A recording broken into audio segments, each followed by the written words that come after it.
This Yes, go conference ahead and will now start. be recorded. I'm sorry, what was that? Yes, Craig, go ahead and start the meeting. All right.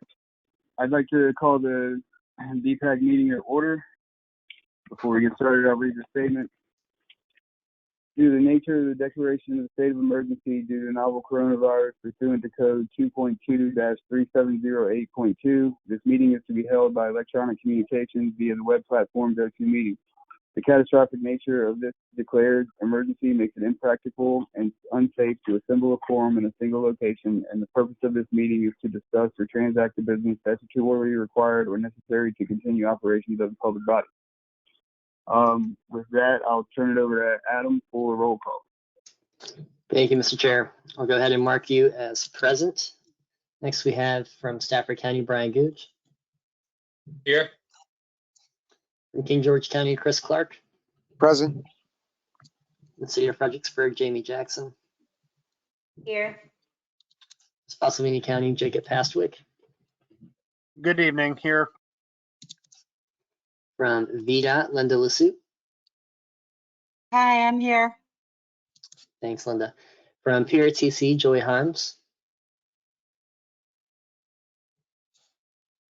And as an alternate from PRTC, Ben Matters. From the National Park Service, Kirsten Talkins Spalding.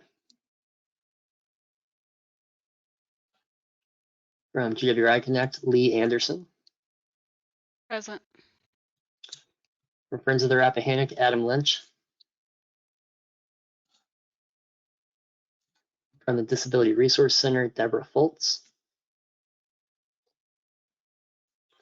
Also from DRC, Deborah Lately. From the Fredericksburg Trails Alliance, Rob Maple.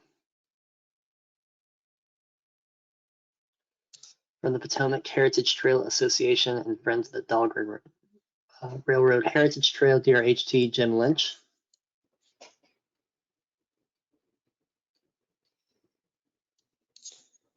From the Fredericksburg Cyclist Club, John Summer. John was here a minute ago and he looked like he logged off. I'll see if he's back on, if I can get him back on. Okay, we'll keep an eye out for John. Thanks, Stan. Stan, you're up next. Stan Huey. Here.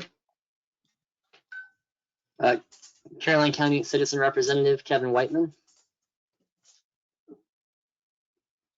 Citizen Representative from Spotsylvania County, Kirsten Harding.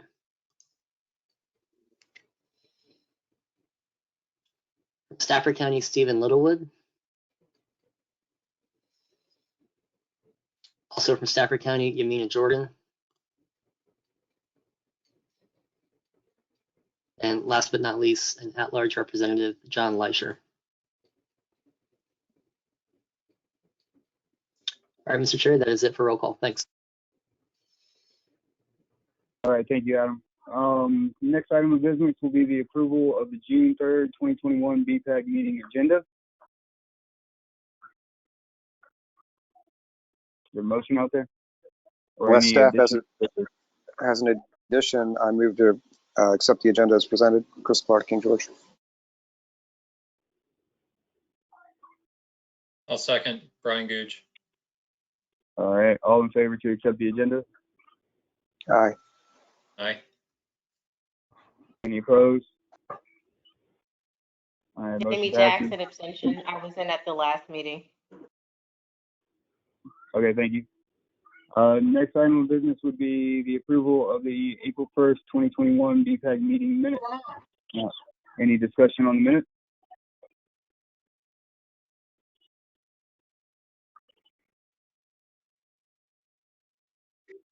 Any motion at this time then? Chris Clark, King George, move to accept the minutes as presented.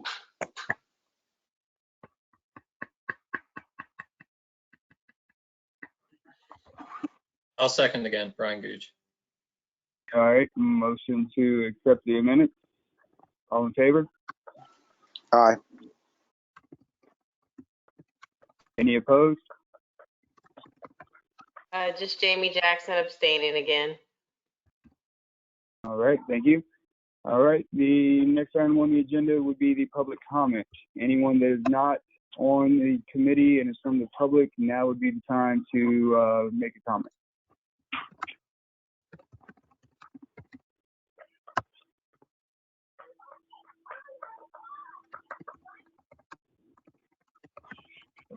Anyone want to make a public comment?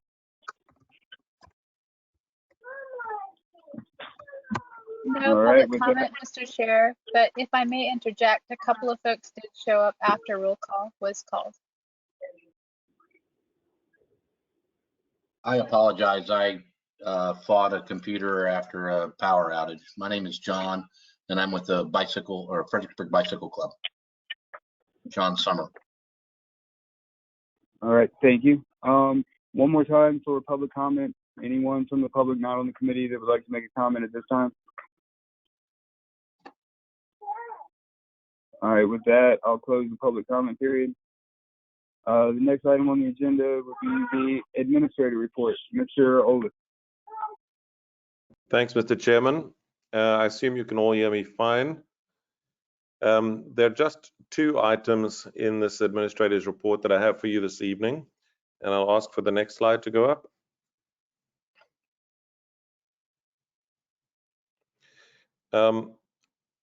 The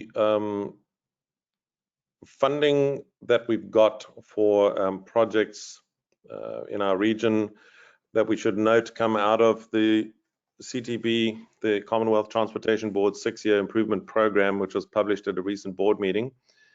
FAMPA was allocated $59,100 in DRPT grant funding. That's the Department of Rail and Public Transportation for the transit portion of our East-West Mobility Study, the first phase in the draft 6-year improvement program.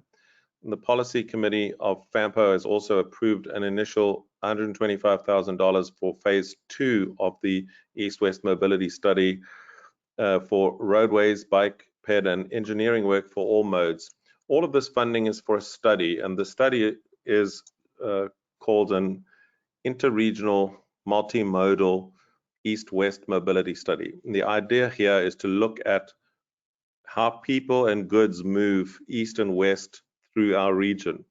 A lot of effort and money and investment has gone into upgrading the I-95 and is currently going to upgrade the VRE train line, and there have been some improvements on Route 1 between us and DC. And now this study seeks to say, well, if we get off of the VRE trains or Route 1 or the I-95, how do we get home? Or how do we get from home to work if we have to move in an east-west direction rather than if we're all going to work in DC? So it deals with the east-west roadways, bus systems, other transit options that we might like to consider in the future, how the bike paths can be used as actual transportation to work rather than only seen as kind of a recreational activity, but it's actually a mode of transportation. And this study seeks to be able to address that. If I can have the next slide. So there's the official title of the study, and it's divided into those two phases. Phase 1 is to identify a multimodal transit TDM, that's transportation demand management systems and related improvements to improve intra-regional east-west mobility. That means across the region effectively. And the bike and pedestrian links to transit will be looked at in that phase 1. Phase 2 is going to look at roadway improvements and bike and pedestrian improvements generally across the east-west mobility, and also to look at route alignment, right-of-way engineering, and related matters for all of these modes. So actually move from a list of proposed projects to actually starting with some of the engineering and integration of those projects. Next slide. Phase 1 is going to start around the 1st of July this year. The funding has to be voted on in the final approval of the CTB's 6-year improvement program. We believe it will. The first stakeholder meeting will be around about the 1st of August of this year. And we're looking at inputs from the public, from the policy committee, from the jurisdictions, state and local stakeholders, and yourselves, the committees of FAMPO, in terms of what the needs are and what are the areas that we need to be studying in the study. Currently, we will look at FRED, OmniRide, VRE routes, van pool connections, and other new possibilities for transit to promote accessibility, to ease congestion, and to promote interconnectivity. Next slide. Phase 2, we're looking to start in late financial year, FY22. That's not the calendar year, but the financial year, which starts on the 1st of July, so the latter part of that year.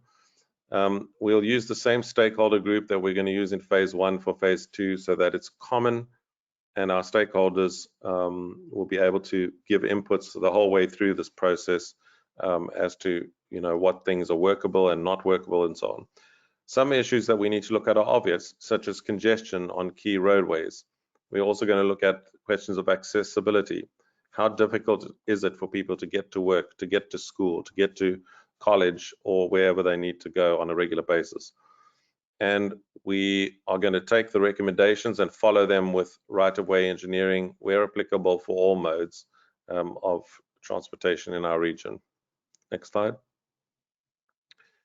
Both phases aim to produce recommendations which can be included in future smart-scale applications and updates to the long-range transportation plan.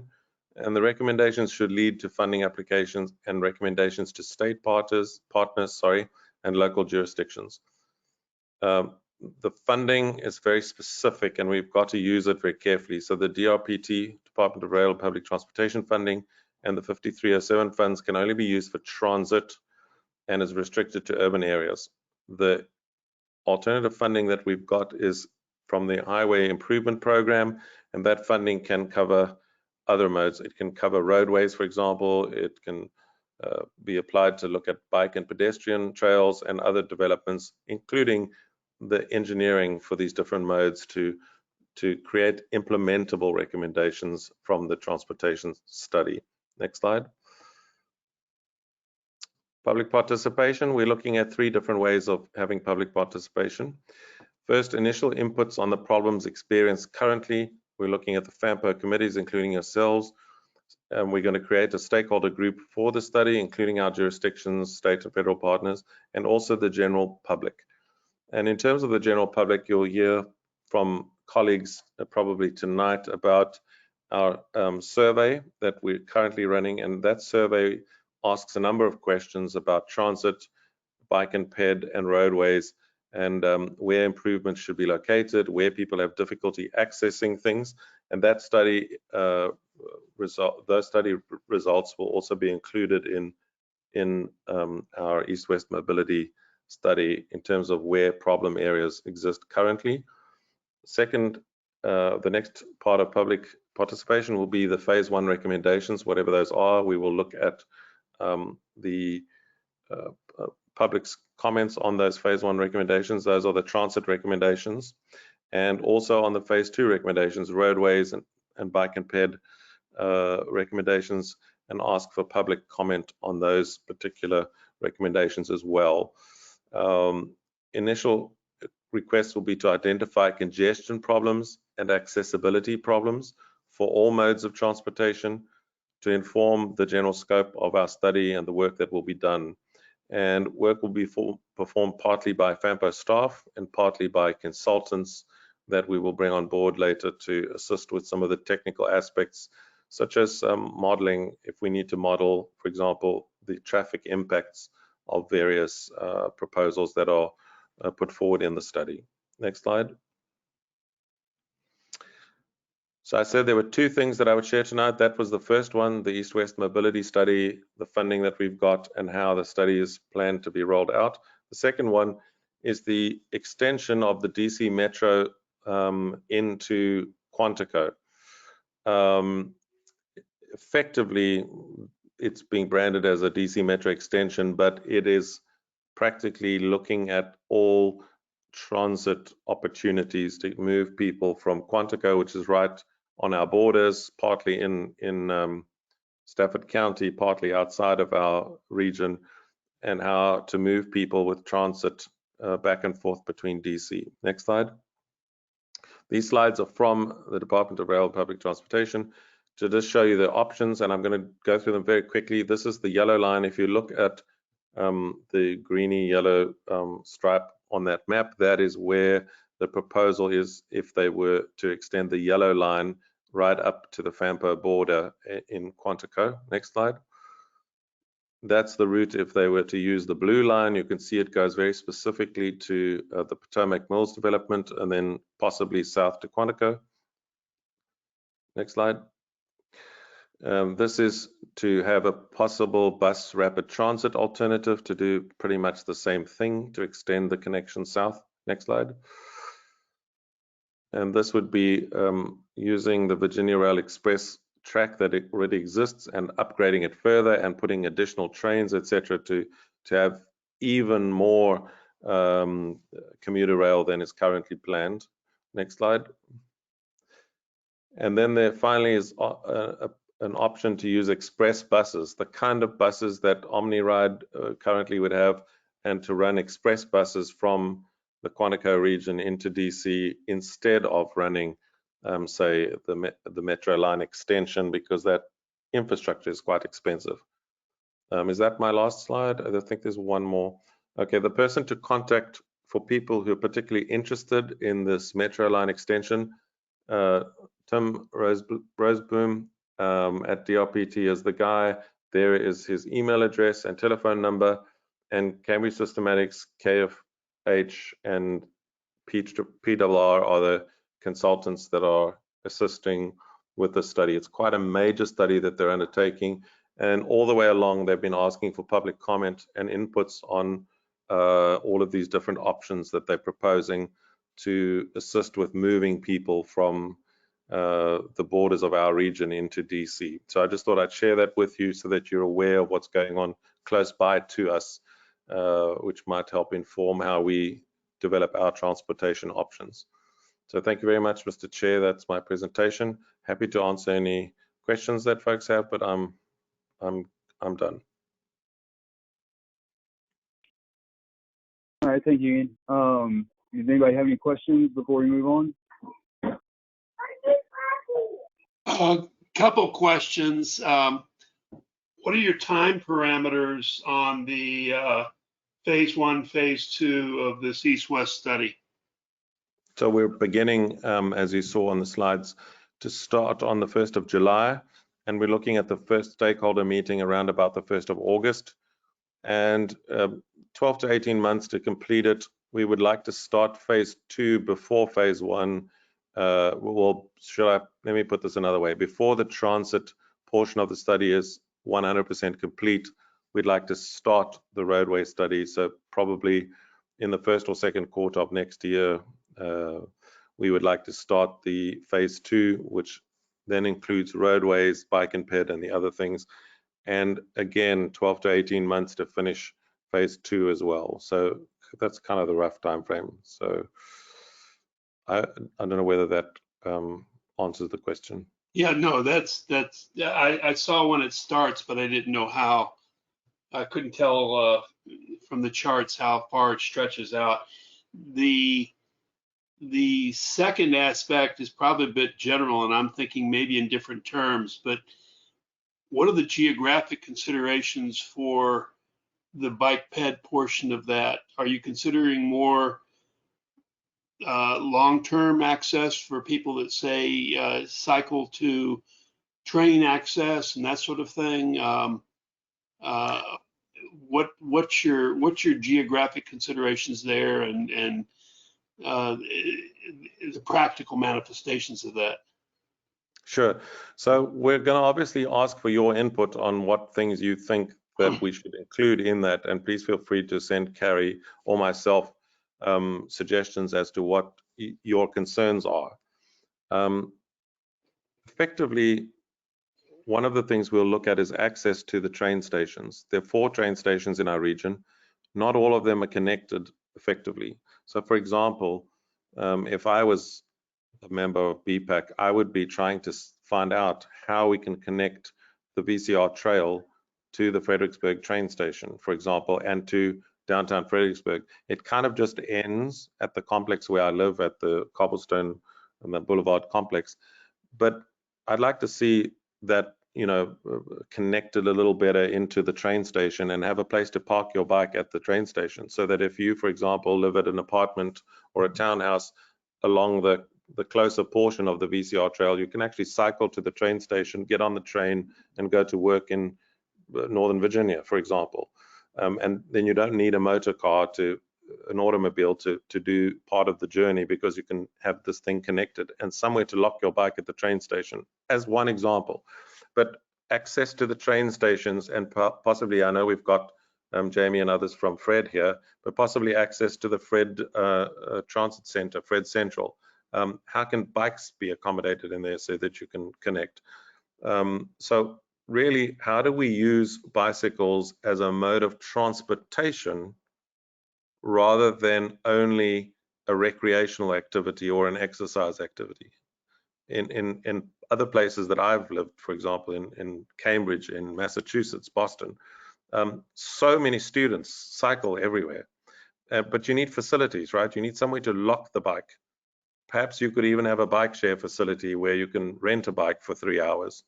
So I think we should look at how bikes can play a part of that process, which means it needs to connect. The bikes need to be able to connect to downtown, or they need to be able to connect to the train stations, or to connect to the major buses, so that it's an integrated system and that those parts work together. The Fred buses work together with bikes, the trains work together with the bikes in an integrated system. So my vision is to see how we can put a little more effort into making biking a mode of transportation and not just a recreational activity. All over the world this is done, but it takes a little bit of planning to integrate the pieces. Another component of that, and it was one of the main things that came to my mind, is we've got some major thoroughfares that provide barriers to east-west transportation, most notably I-95. Correct. There's very little from, say, Bragg Road down to Massaponax Church Road. In between there, there's very little way to move on an east-west direction, and any solution to that's going to be very expensive. So that's true. One of the proposals we could suggest to VDOT is, when they do the next section of widening of the I-95, which crosses through where the VCR trail crosses the I-95, is to put a tunnel, effectively. There's another word for it I can't think of. Underpass. Yeah, an underpass to connect the two sides of the VCR trail. It's expensive to do, but if they could do it as part of the upgrade, which is going to one day be done to widen the I-95 in that section, it could be folded into another project. So I know that in the past, this has been a way to get things done, is that you've got to try and combine projects together so that when something is funded, you can do multiple things at the same time. So our suggestion is that one of the things we could do is to connect under the I-95 with a tunnel when they do the widening, to save costs. Another thing is we could better use roads like Harrison Road, for example, but that involves, you know, multiple jurisdictions agreeing and working with local residents to get that to happen. What we want to do in the study is to just look at what's possible and make some suggestions that people can then implement in their jurisdictions, or by the state partners, VDOT, DRPT, VRE. I'm sure that we've included Fred Transit in our stakeholder group, and we're quite sure that they will come with suggestions of their own, which they think are appropriate to achieve some of these goals. And we'll be listening and then mapping those and looking at the data. How many people would use this? Where would they live, etc. So I'm sorry, I'm I'm glad to hear that. One place where we've already been specifically looking at a tunnel or underpass was right there at the VCR trail on the Harrison Crossing, and we've already spoken with the highway department about that. I'm hoping that will stay alive. We'll keep the conversation open, and we're happy to listen to suggestions. This is not a us and them situation. This is a collaborative effort.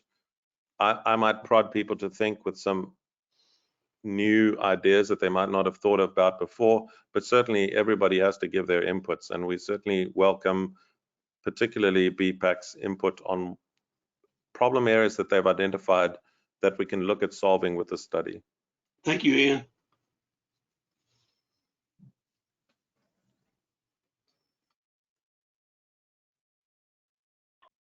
All right. With that, thank you, Ian. With that, we'll move on to item 7A, Smart Scale Round 5 timeline. Mr. Hager.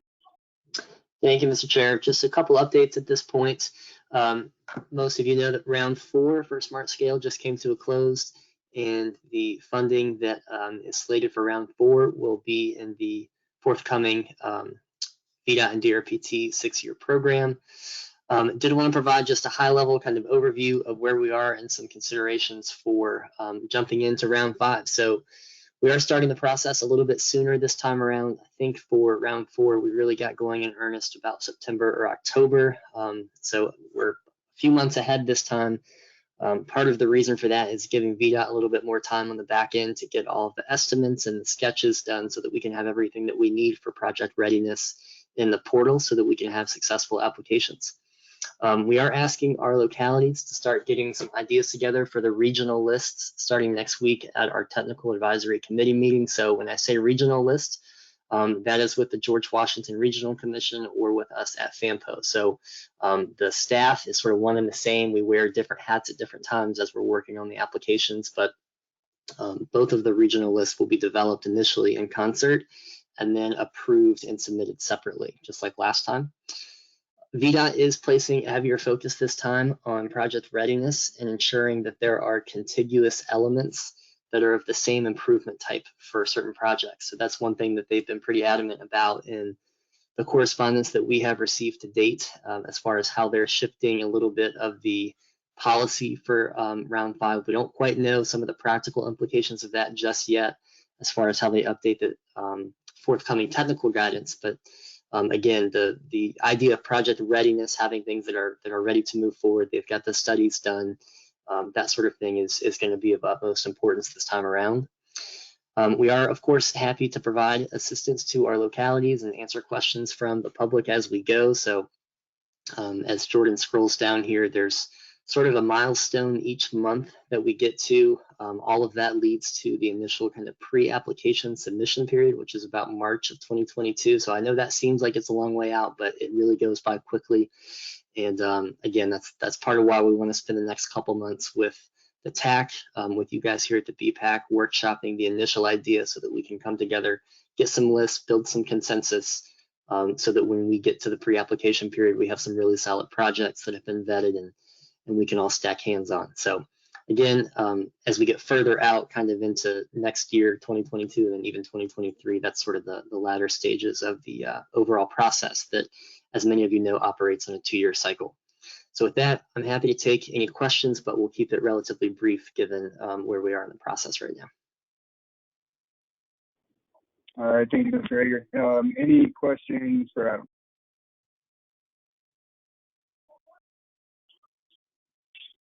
All right, hearing none, we will move on to item 7B, the Transportation Alternatives Update. Ms. Barber. Good evening. So many of you are familiar with Transportation Alternatives, that program. I just want to encourage you to take a look and see if you have anything to submit this time around. It's open to localities, PDCs, transit agencies, school districts, and other government entities. It's funding for bike ped projects, safe routes to school, and other non-motorized projects. So this is a reimbursement program. It's 80% federal funding with a 20% local match. And there's about $2 million to allocate, $1 million per fiscal year, and North Stafford TMA area projects have a separate funding source. Projects must be allocated, or at least allocated within 1 year, and then there's a 4-year time limit to reach construction. Next slide. So the timeline on this, the portal opened on May 17th. All pre-applications must be submitted by July 1st. So that timeline is coming up quickly. VDOT review over the next couple months, and then submit full applications by October 1st. There's a new requirement this time around. The applications must have a resolution of support, evidence of a public participation information meeting, and if applicable, MPO endorsement. Next slide. So there's more information available on this, everything that you could want to know at these two links. So go ahead and take a look at those. They're in your packet if you need to know more. And that is it, I believe. If anybody has any questions, let me know. All right, thank you, Ms. Barber. Any questions on the transportation alternatives update?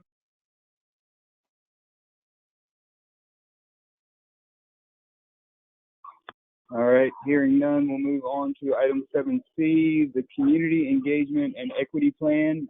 Ms. Fine. Yeah, thanks. Happy to be here with you guys today. I'm hoping our internet holds. Outside of my window is pretty black. I'm sure most of you are the same. Today, I'm going to share with you some information on our Community Engagement and Equity Plan. It is currently out for public comment. The public comment period actually closes tomorrow. And tonight I'll be asking you all to vote whether to endorse this plan or not. It's not going to be a formal resolution, but your endorsement would help the policy committee decide ultimately whether or not to adopt this plan. And next slide, please.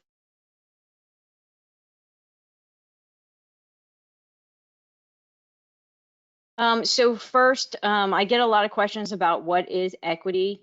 So I just want to touch base on that. It's often confused with equality, and equality means equal opportunity, whereas equity means fair. So this little graphic below is just kind of giving a visual representation.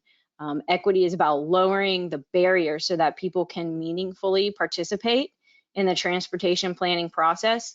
And we lower barriers by giving them the resources that they need.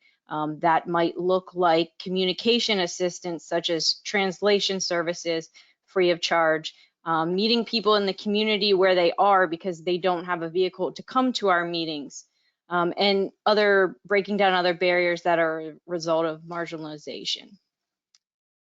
Next slide, please.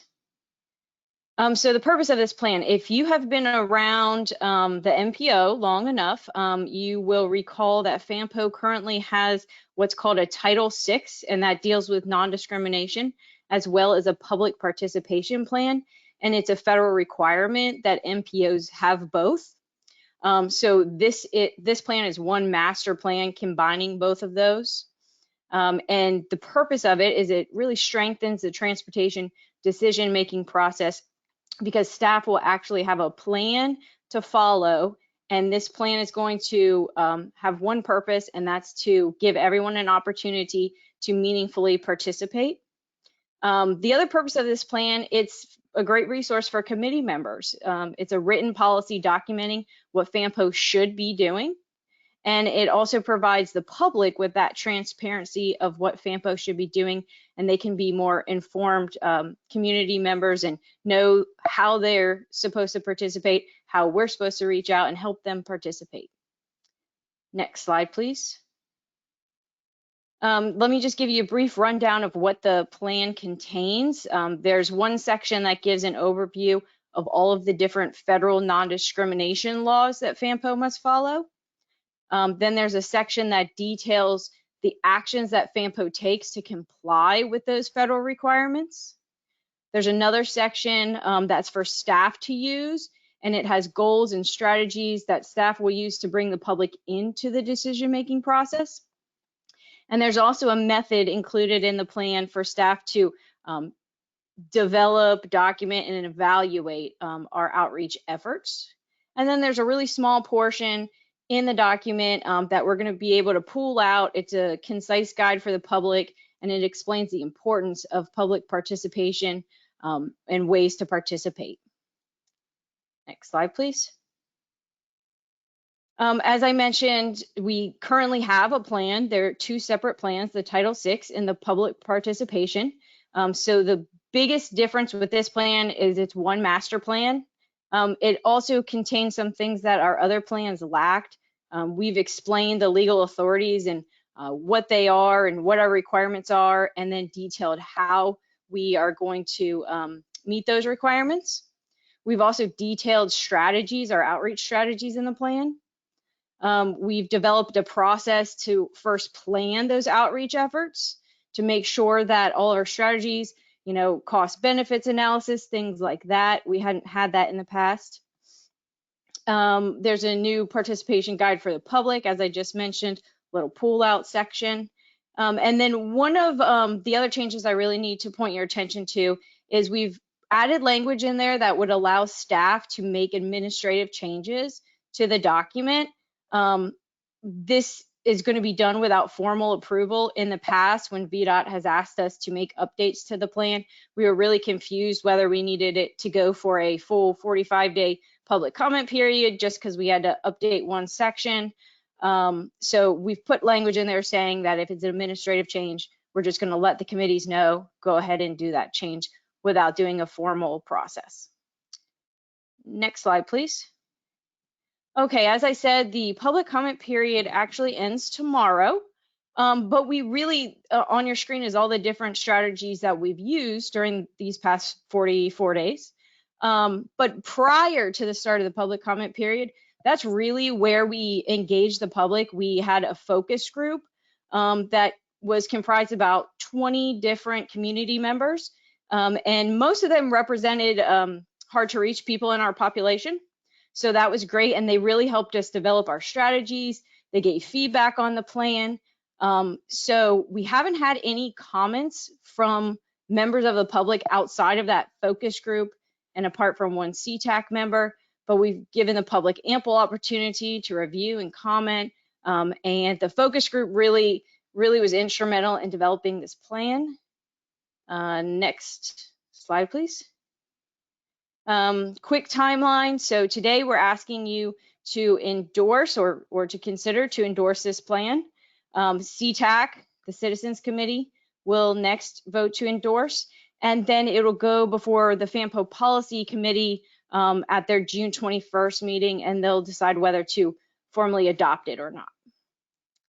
And I believe there's one more slide. Yep. Just a quick note, if you have reviewed the plan, you will notice that in Appendix B, there's supposed to be maps and data. There's a note there that they are intentionally missing. We're going to wait for the 2020 US Census to fill out those demographic data tables and maps.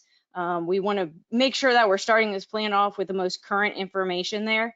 So it's important to note that even though the policy committee is going to approve this plan at their June meeting, well, hopefully they will, we're not going to actually implement the plan until that 2020 census data comes in, which is probably going to be like in the fall sometime. And I believe that's all. I'm happy to take any questions. Otherwise, I will turn it back over to you, Mr. Chair, for a vote on endorsement. All right, thank you, Stacey. Is there any discussion on the community engagement and equity plan?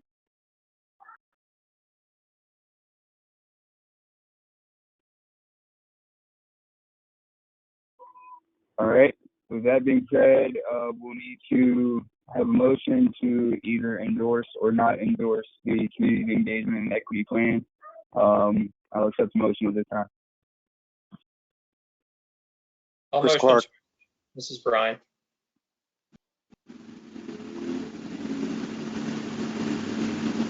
All right, do we have a second? Chris Clark, second. All right, all those in favor to endorse the plan, say aye. Aye. Anyone opposed?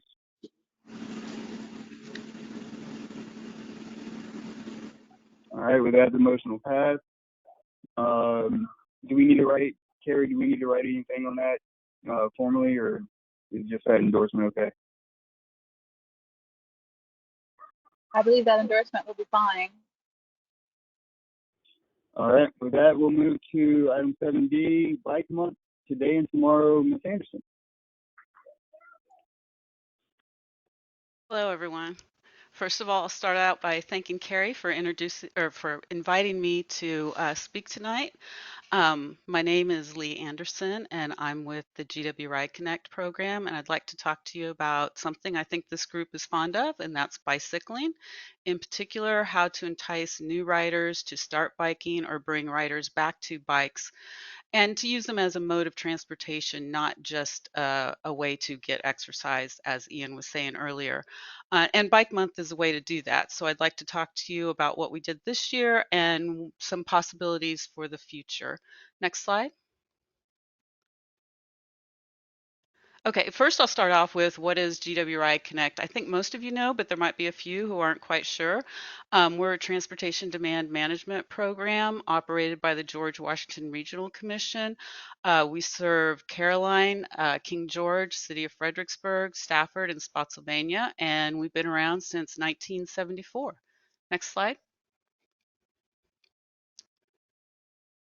And for a refresher, transportation demand management is the application of strategies and policies to reduce travel time or to redistribute the demand over space or time. It is far more cost effective than building more roads. So putting a bus on the road or a van pool, or in this case, bicycles, is much more cost effective than building another road or another overpass. And you all know that. Next slide. So the goal of GW Ride Connect is to promote, plan, and establish transportation alternatives to the single occupancy vehicle, improve air quality, reduce congestion, and improve quality of life, which bicycling meets all of those. Next slide. And of course, the impact. I love these graphics where it shows the space required to transport 60 people. I counted, there's not actually 60 cars there, there's less.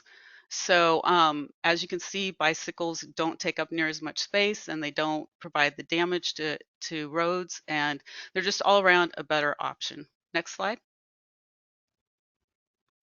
So that brings us to May being Bike Month. The League of American Bicyclists started this in 1956, and they designated May as National Bike Month. And it's a chance to showcase the many benefits of bicycling and to encourage more folks to give biking a try.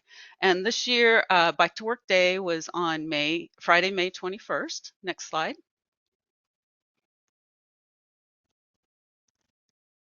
In the past, we have promoted Bike to Work Day or Bike Month and Bike to Work Day and Bike to Work Week just by utilizing social media and using the marketing kit that Division of Rail and Public Transit put out there and their Bike VA website. Next slide. But this year, thanks to Jamie, who's at this meeting, we were able to take it just a little bit further. We held some raffles and we did some giveaways, and anybody who rode their bike to a bus on Friday, they got to ride the bus for free. So since our area, sometimes people work a little too far to bike, we did Bike to a Bus. And that was a really nice campaign, and I enjoyed learning about it. And as you can see over to your right, Ian participated. So that's his bike. Next slide. Which brings us to the future. Next year, the Bike to Work Day is May 20th. I would love to find out if there's any local entities that would like to partner with us. I would welcome promotion ideas. Maybe I'll take a break right now and see if anybody thought of something while I was talking. Feel free to jump in. Some of the ideas that maybe, other entities have done, maybe some of you have participated in Bike Month in other areas or up north. They do that a lot. They started out, they've been going for 20 years. Like in 2009, they had about 5,000 people participate, and in 2019, they had almost 19,000 people participate. So it is small steps to get this going. And as Ian said, it's good to get people to think of a bike as a mode of transportation, not just a method to exercise. I will put my contact in the chat box. So if anybody has any ideas, please reach out, let me know. And that's it. Thank you. All right, thank you, Lee. With that, we will move to item 7E, update on the George Washington Regional Commission Greenway Feasibility Study update. Ms. Barber. Okay, good evening, everyone, again. This is just an update on our ongoing feasibility study. Next slide.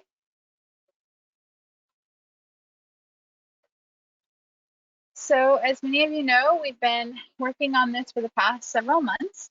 Our presenters are myself, Kimberly Young from the Georgia Group, Denise Nelson, our environmental consultant from the Berkeley Group.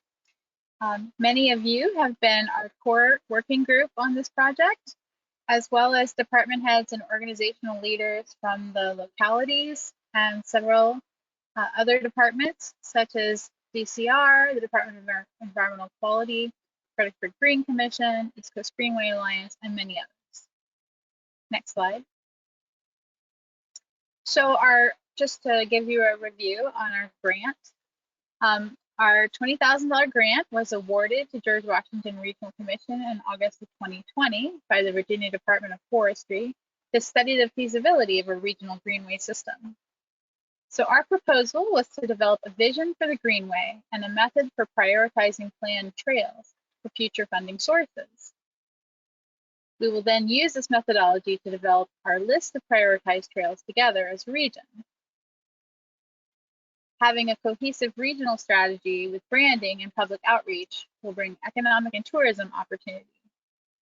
So our 3 stakeholder meetings and community outreach will help establish our goal, but this is only the first step in the journey. Our final report with maps and a list of prioritized trail connections are due to the Department of Forestry in October 2021. Next slide. So for meeting 1, the working group reviewed the maps of trail groupings across the region, and I presented them with 3 ways we could go with greenway development. We could do East Coast Greenway spurs, local trail networks, or one regional trail framework. The group chose the regional trail framework, which is one large network that spans multiple localities. We discussed opportunities and challenges with the strategy, and then they broke into groups and developed prioritization factors for trail selection. After the meeting, a draft prioritization matrix was developed. Next slide.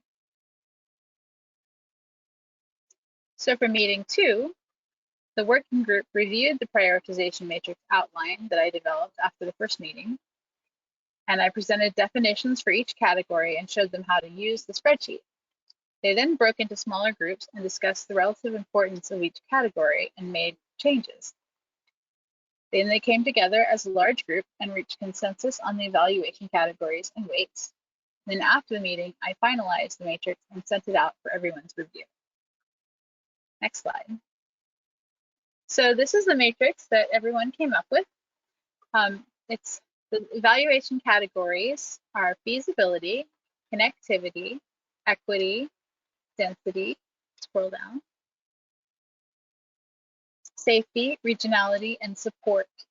Those are how we're going to choose our trail segments. And they have several subcategories. Scroll back up. So under feasibility, there's availability of funding, shovel readiness, right-of-way, location readiness, terrain. I'm not going to go through all of them because they were in your packet, but you can see that we have quite a breakdown here. And this is how we're going to get to our preliminary set of trails. At meeting 3, we're going to use this matrix to choose 10 preliminary connections for priority funding. So these can be segments of trails, crossings, or any kind of connections of any length.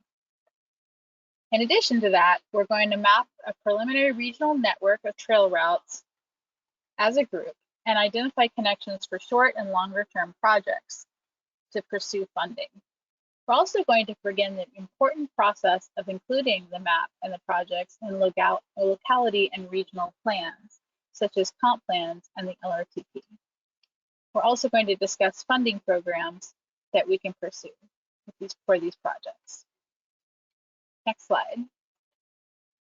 So this feasibility study is the first step toward a regional greenway. As I said, the next steps are mapping the route and getting it into our comp plans, bike and pedestrian plans, and the LRTP.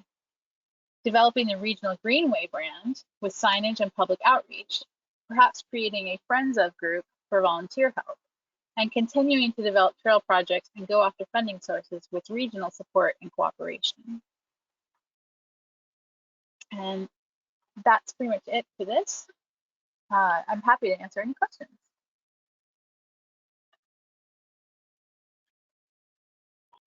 All right, thanks, Carrie. Any questions?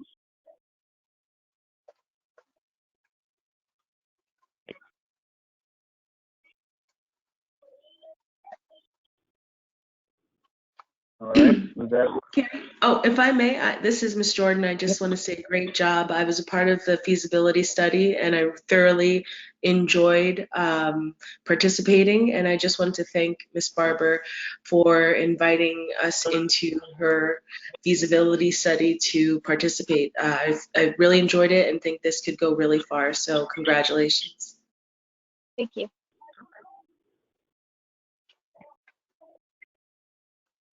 All right, thank you. Any other questions or comments?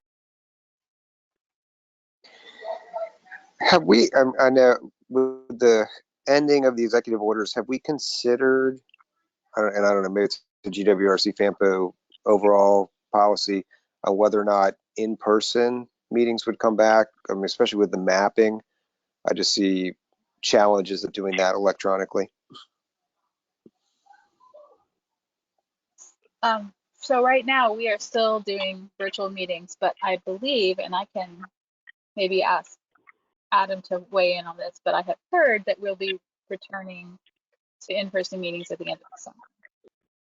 Yeah, hey Chris, this is Adam Hager. Just real quick to add on to that, the governor's state of emergency is actually what's allowing us to continue with virtual meetings for right now. That is set to expire at the end of June, so we may not have a choice after that.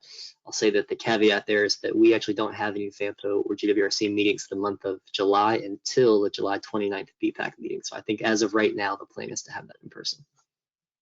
Okay, because when's our third work session, for lack of a better term, on this? Our third work session is June 24th.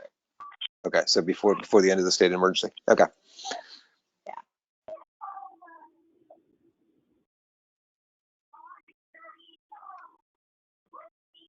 All right, any other questions or comments?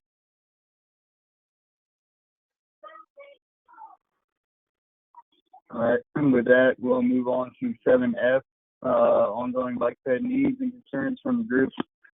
Ms. Fuchs. Thank you, Mr. Chairman. So the idea here is to have a continuous agenda item as an opportunity for the members of the BPAC to bring up bike ped mobility issues and concerns in the region, not necessarily for the region you represent, but just the area in general. So when issues are identified by members, we could all look at these areas as a group using tools like GIS and Google Street View, and leverage the knowledge and expertise of the members to identify pros and cons of various solutions. And some of these might require further research and report back at subsequent meetings.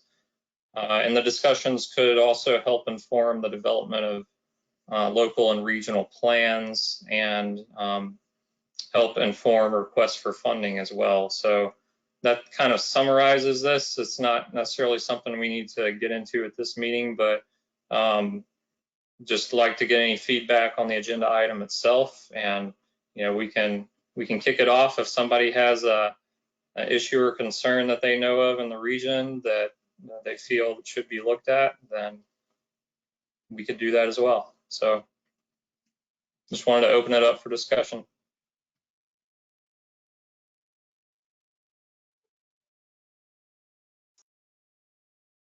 Adam, if you are still here. Sorry. Sorry. Oh, forgive me, Amina. Adam, if Go you're ahead. still here, could you explain this map? Oh, yep, I'd be happy to, Carrie. Jordan, I think, is navigating the computer, but basically this is just a really simple kind of Google Maps based user kind of input map, if you will. So Jordan, can you just sort of, as I explain this, kind of do an example here? So if we click the little location tab under the search bar and then just navigate, let's just say, go downtown Fredericksburg, I don't know, just do William Street in Caroline. And we can drop a little marker and we can give a name to that location. So we might say Hyperion Coffee or something like that, right? And then we could put a couple notes underneath with what the issue is, whether it's the pedestrian trail doesn't connect or there's not adequate crossings, that type of thing. Save it, and then it would show up as a feature over on the left in the legend. And it would sort of be a live map that we could update in real time. So that's kind of it in a nutshell. That's great. Thank you, Adam. I'm not sure how to raise my hand, but a question I have regards the Chatham Bridge, and maybe I'm late to the game, but what type of crossing will be available at the Chatham Bridge once it's finally finished?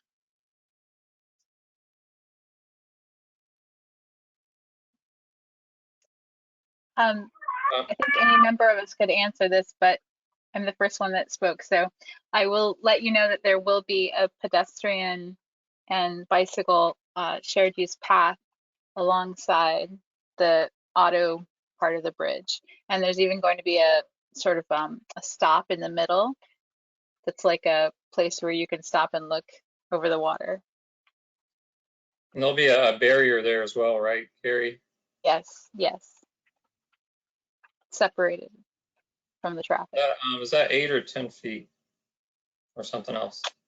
You know? That part I'm not sure about how wide it's going to be. It looks awesomely wide, but then the next question would be, what kind of improvement will be made on the other side of the bridge that maybe gets us up to River Road or even further up towards Kings Highway? I know there's going to be a loop around that's going to connect to the Belmont Ferry Farm Trail there, which I believe ends at that point right now. Right. And then the final alignment of the remainder of the Belmont Ferry Farm Trail to the east has not quite been sorted out, but there's talk of it running up along Naomi Road. There's actually a multifamily development there that was recently approved for construction, and they had a proffer to actually build part of that trail along Naomi.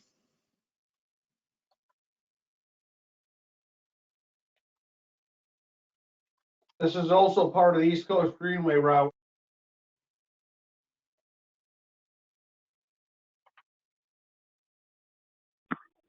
Jacob, you said that was the Greenway route? It's also part of the East Coast Greenway route that's developing from Maine to Florida, so it is an integral part of that. Yeah. All right, thank you. Good job, Brian and Adam, with the map, and I think it'd be a good tool for us in the future. Is there any other discussion or questions on this item at this time?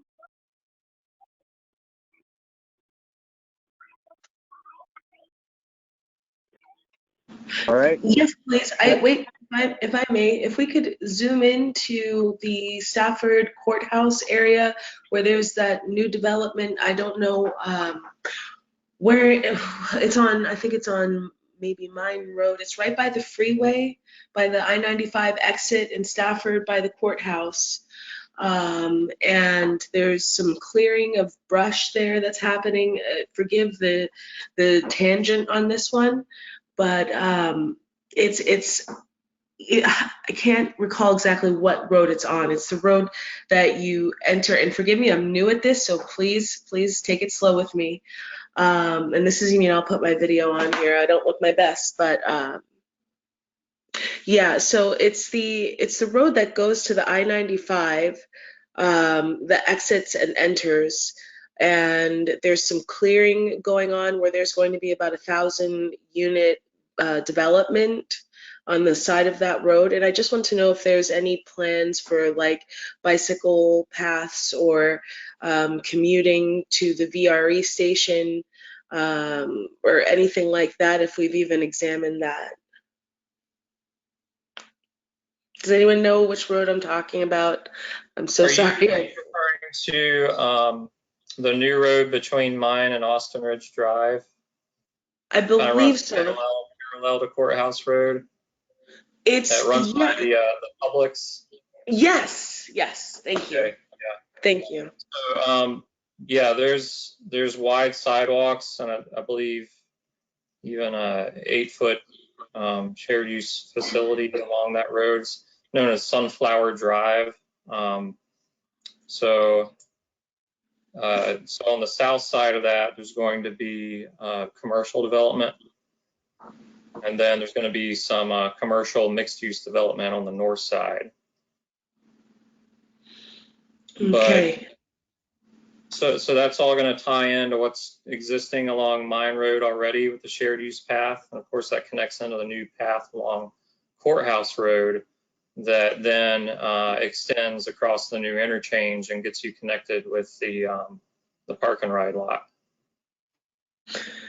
That would have been my second question, is the park and ride lot and how that connects with everything in the bike system, and also the walking paths, the pedestrian paths, ped crossing paths, and what have you. So I appreciate that, Mr. Bryan, because I needed to hear that.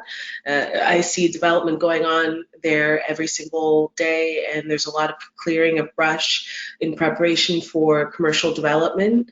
And I know there was a 5-year planning committee that was due to approve or deny the building of those units. So this is going to be a very big traffic hub in the next 15, 20 years, 5 years, maybe 3 years, right near the Stafford Courthouse. So I just want to, bring that up as a topic to chat about for a second. So thank you, Bryan. You're welcome. Yeah, we're going to be seeing a lot of activity in this area. I think the next big opportunity is just south of there. There's a lot of undeveloped land on the west side of 95. A long time ago, it was proposed for a development called George Washington Village. I think it had over 2,000 units, but it kind of went stale. And but I think it's going to be getting traction again with everything that's happening around there. The plus with that is that we have Mine Road extended on our plan.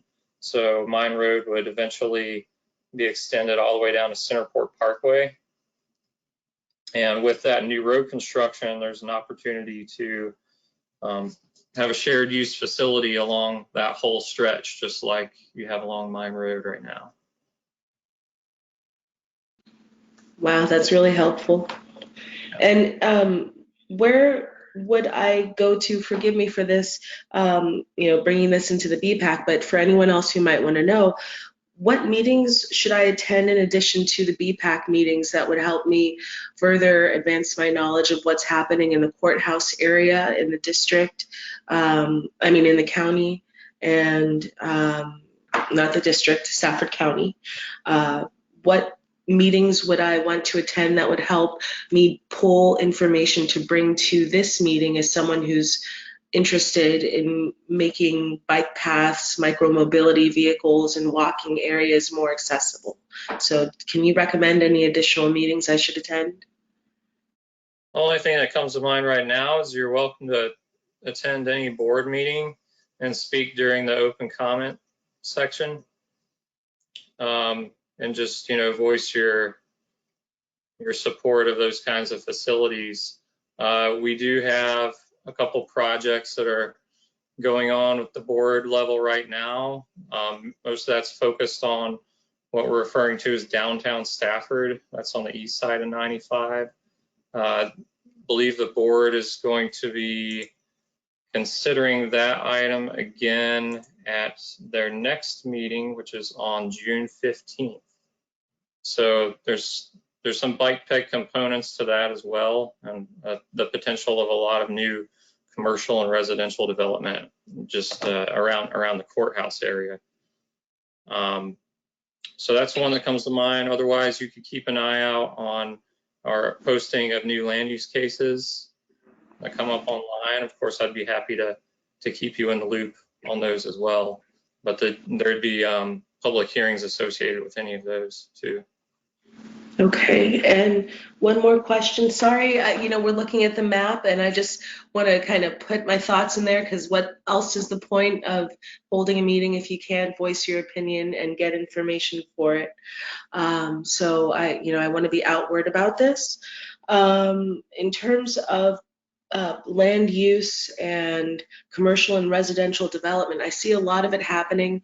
And as a citizen's representative or an alternate citizen's representative, it's a little concerning as someone who wants to preserve the habitat for animals and for birds and for squirrels and whatever, bunnies and whatever else lives in there. So would you suggest what specific committees would you recommend me working with if I would like to focus on preservation or wildlife preservation, or the historic arm, or basically keeping the trees up instead of deforestation? So what would you recommend in terms of that vertical in Stafford County? I need to think about that and get back with you. There are some committees that may not deal with those issues directly, but are associated with the work that they do. I'm thinking of the Ag PDR committee. PDR is Purchase of Development Rights, which is a tool for preservation of land. There's also the Historical Commission. So if you're interested in that, the historical aspect, that would be an opportunity. I expect Parks and Rec might have something as well, so you could reach out to them, see if there's a Parks and Rec committee that would be appropriate to discuss things like that. Yes, sir. Thank you so much. I really appreciate your advice and assistance in this matter. You're welcome.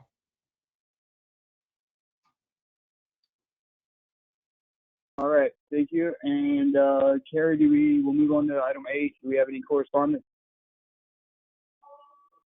Yes, I just wanted to point out that the Cannonball Century Ride will be held this year, September 25th, 2021, and registration is open right now. So if anyone is interested in that, there it is.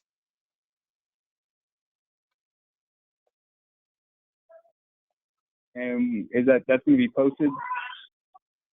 I'm sorry, what was that? Is that going to be posted on the BPAC site, the connection to that? Yes, I can do that. All right. So we'll move forward to item 9, staff reports. Okay, Stacy first.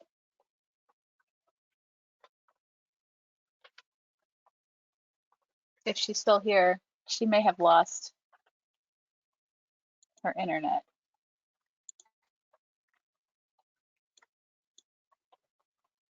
So I don't see Stacy here. So I will do this for her. Yeah, I think I saw her leave about 20 minutes ago or so. Okay. All right. She was having some internet difficulties. So I wanted to let everybody know that we have a survey going on right now, and it's very important. Stacy was the driver behind the survey, but we've all been working on it together. Do you regularly travel to work, college, or volunteer job, or do you telework from home? If so, please take the Fredericksburg Regional Transportation Improvement Survey. This is a survey that allows us to see what's important to you for transportation. So please take it if you get the chance. You can scan that code, go to that URL. It's not a terribly long survey, but it's very important.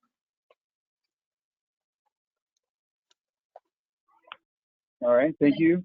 Any other staff reports? Yes, for me, we are beginning to assist rural communities in coming up with smart scale candidate projects as part of our rural work program. I attended King George's locality day today, and I will be doing the same for Caroline when that's announced. And to give you all a heads up, at the next BPAC meeting, we're going to begin work on the 2050 bike ped update in earnest. So that's going to become our focus, to let you all know. And that's it for me. All right, thanks, Carrie. Any other staff reports?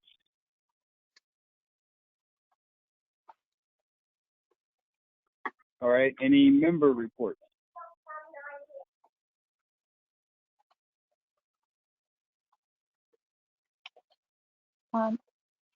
I have two from Kirsten and Jacob, if nobody else has any.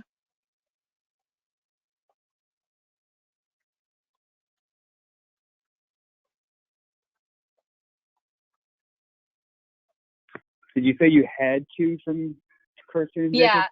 yeah. They're Okay, do you want? Yeah, they passed them along to me.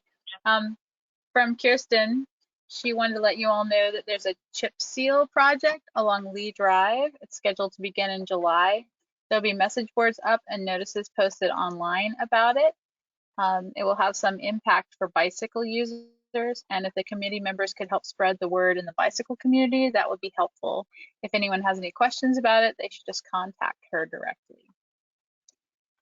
And for Jacob, Spotsylvania is looking at candidate new TAP projects, and they're going to be expanding their list of short and long-term CLRP projects, including shared use path sidewalk projects.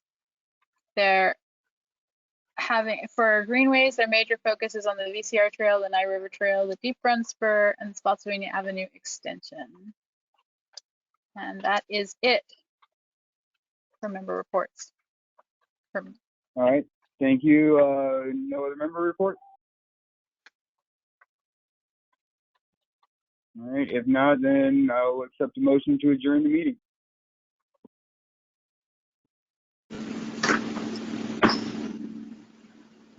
So moved.